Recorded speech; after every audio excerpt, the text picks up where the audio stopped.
Yo Gadgeters, dua Ultra yang paling ditunggu di pertengahan 2025 ini, Vivo X200 Ultra dan Oppo Find X8 Ultra.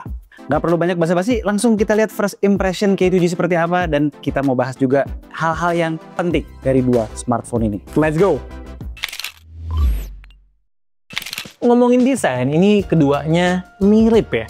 Bahkan ini men, kalau kita taruh di meja keduanya bersamaan, ini seolah-olah kayak beda warna doang, tapi satu jenis HP gitu loh. Produk yang sama, beda varian warna ya. Untuk Find X8 Ultra itu bodinya yang lebih tebal. Sedangkan untuk kamera bang, itu lebih tebal di Vivo X200 Ultra. Balik ke depan, layarnya juga sedikit berbeda. Kalau Find X8 Ultra tuh bener-bener totally flat, sementara si Vivo itu micro quad curve display. Jadi ada lengkung-lengkungnya gitu dikit. Terus fingerprint sensornya rada unik, cara inputnya. Jadi di kedua smartphone ini, input new fingerprint sensornya itu dia minta baiknya diusap-usap, bukan di tap-tap. Walaupun bisa juga di tap-tap. Kemiripannya berlanjut sampai ke kamera kontrol. Keduanya punya kamera kontrol. Secara kelengkapan fitur kamera kontrol, gue perhatikan di Vivo lebih lengkap. Bisa sampai ngatur EV segala. Nah, kita move on sekarang ke jeroan. Untuk full spec, seperti biasa gue taruh di deskripsi ya. SoC-nya, keduanya pakai Snapdragon 8 Elite. Sampai Antutunya aja tuh mirip banget ya dapatnya. Sampai baterainya aja mirip. X8 Ultra itu 6100 mAh, di X200 Ultra itu 6000 mAh, beda 100 mAh. Nah, ini kan kita dari tadi jalan-jalan moto-moto segala macam ya. Baterainya ini sisa 60%, si Find X8 Ultra, si X200 Ultra 62%. Sepele banget lah ya. Mirip banget. Sekarang waktunya bahas yang kalian tunggu-tunggu. Kamera. Kita mau bahas hal-hal yang esensial saja. Jadi kita bukan mau komparasi, kita bukan mau jabarin satu-satu semua breakdown masing-masing lensa gimana, kita mau jelasin sebenarnya konsepnya seperti apa dan what to expect ketika kalian beli X200 Ultra dan Find X8 Ultra. Yang detail-detail nanti dong, ada di review dan last cam standing aja. Find X8 Ultra ini secara konsep kamera tidak ada yang groundbreaking. Tapi hampir semua sensor kamera belakangnya improve dari berbagai sisi, kecuali ultrawide. Ya bukaan sensornya lebih besar, bidang sensornya juga lebih besar, dan dari hasil pun itu kelihatan improvement lensa tele-nya, terutama di 6X. Warnanya lebih bagus, detailnya lebih bagus, dan terutama output foto di sikon atau kondisi remang-remang low light lah. Yang dulunya kita bilang sering fail di varian yang Pro, sekarang tuh sering aja berhasilnya.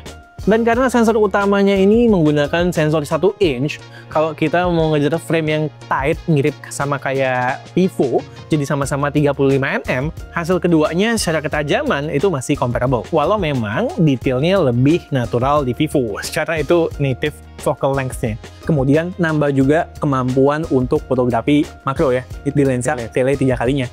Nah, yang groundbreaking, revolutionary menurut gue adalah si Vivo X200 Ultra, karena main kameranya tuh dia nggak sama kayak HP-HP lain yang mulai di 23-24 mm. Dia startnya tuh di 35 mm.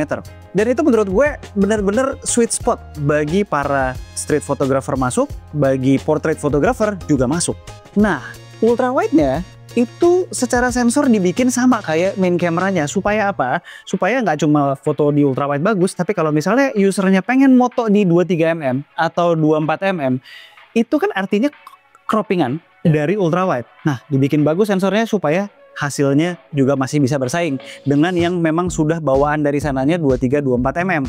Seperti kalian lihat di sampel yang satu ini. Memang ya bagusan Oppo. Secara kan Oppo pakai 1 inch di 23mm, ya kan?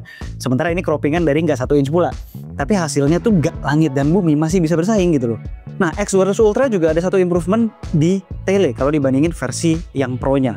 Kalau dari spek, sensornya sama HP9 200 megapiksel, tapi yang diubah adalah bukaan pertama dan kedua adalah processingnya. Pain point dari X200 Pro adalah long range zoomnya yang kalau udah kejauhan kayak cat air. Di sini udah nggak lagi. Detailnya tuh keluar semua dan nggak secat air dulu gitu loh. Proses masih, tapi masih aman banget.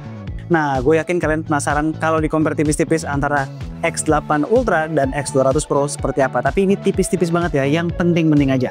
Soal main cam, itu bedanya di framing, warna, exposure, dikit. Tapi soal warna kan juga bisa di-adjust ya, color profile-nya sesuai selera.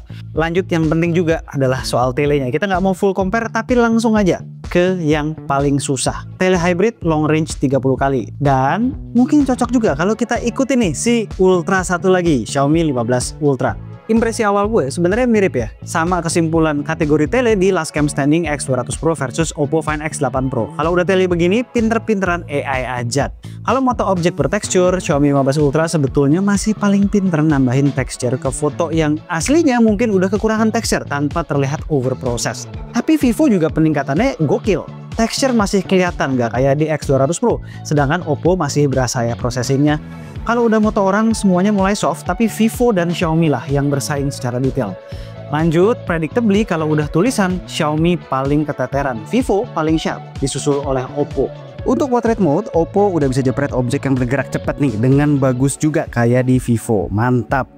Di tele makro, kalau masih makro hybrid 10 kali, keduanya bersaing. Tapi kalau udah 20 kali hybrid makro, Vivo jauh lebih bagus berkat sensor 200 megapikselnya. Oppo kan tele makro 3x-nya sekedar 50 megapiksel. Untuk perekaman video dari main camera di 4K 60 fps, keduanya secara result itu menurut kami comparable. Palingan kami kesulitan saat harus video sekaligus keduanya ya. Framingnya beda karena yang si Oppo itu 23mm main kameranya, sedangkan Vivo 35mm.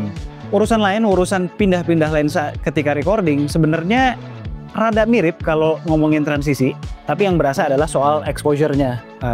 Oppo masih lompat-lompat banget, jumping-jumping banget, masih butuh update lah. Tambahan lagi, ketika kita video ngerekam di zoom 10 kali, itu secara image quality kita perhatikan masih lebih bagus di Vivo. Cuman emang nggak bisa stabil buat nge-lock di objek, masih rada goyang-goyang gitu dia. Sama ya kayak X200 Pro kemarin. Terakhir nih soal kamera, ngomongin fitur.